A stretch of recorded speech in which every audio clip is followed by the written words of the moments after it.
Magapatigayon na Enero 10 ang pagchekyar sa mga sticker nga ginatapik sa mga consolidated units ang Traffic Management Unit o TMU sang Iloilo City.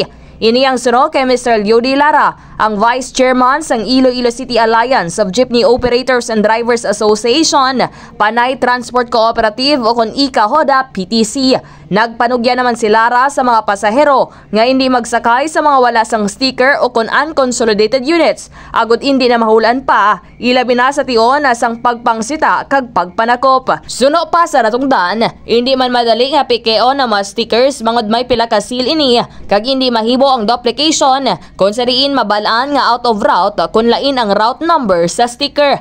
Pahayag pa ni Lara nga may penalidad ang magabiyahe nga wala sang sticker nga kabigon nga kolorum, kag mahimo man ma-impound ang ilag ginadala nga unit.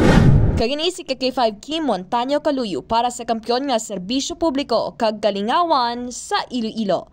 K5 News FM. Ang ining balita ang ginadulong sa inyo sang DTX Coffee Mix. Himo sa natural nga sangka pareho sang amarkuso, chia seeds, the sugared cane extract powder. DTX Coffee Mix. Nakakapi ka na, naka-detox ka pa. DTX Coffee Mix. Mabakal sa mga butika.